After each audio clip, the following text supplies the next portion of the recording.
Et dans cette dernière partie du broker du jour, nous allons faire un petit peu de pédagogie et vous expliquer comment fonctionne un ETF. Alors du coup, Antoine, comment fonctionne un ETF? Alors un ETF, c'est d'abord un fonds indiciel coté.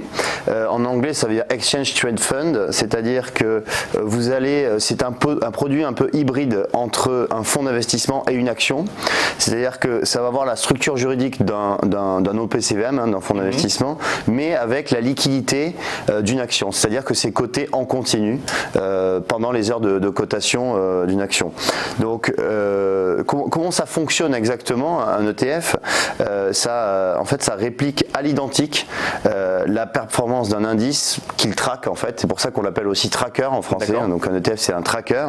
C'est-à-dire que, par exemple, on va prendre un tracker sur le CAC 40, par exemple, et il va répliquer la performance de l'indice CAC 40 à l'identique. Que ce soit à la hausse ou à la baisse. Que ce soit à la hausse ou à la baisse, bien sûr. Si le CAC 40 fait par exemple 1% de baisse, le tracker fera également 1% de baisse avec une infime partie de décalage.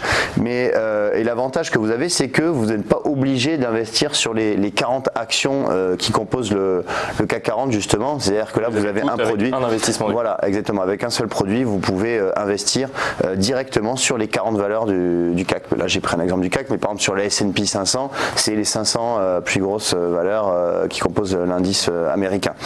Voilà. Et donc, c'est un autre avantage aussi, c'est que les frais sont extrêmement réduits.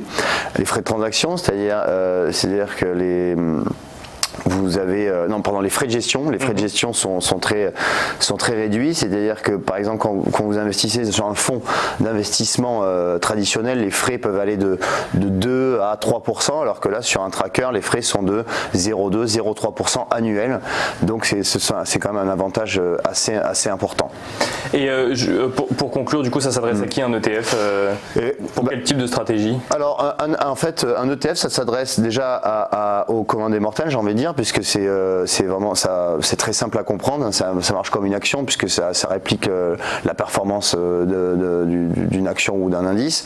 Et si vous voulez, par exemple, investir sur des indices qui sont un peu lourds, par exemple, comme je l'ai pris tout à l'heure, l'indice S&P 500 aux États-Unis où ça regroupe 500 valeurs, vous n'avez pas besoin d'investir sur les 500 valeurs, mais que sur l'indice en lui-même.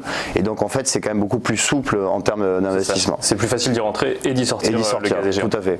Merci beaucoup Antoine Fraisse-Soulier. Je rappelle que vous êtes analyste marché chez eToro.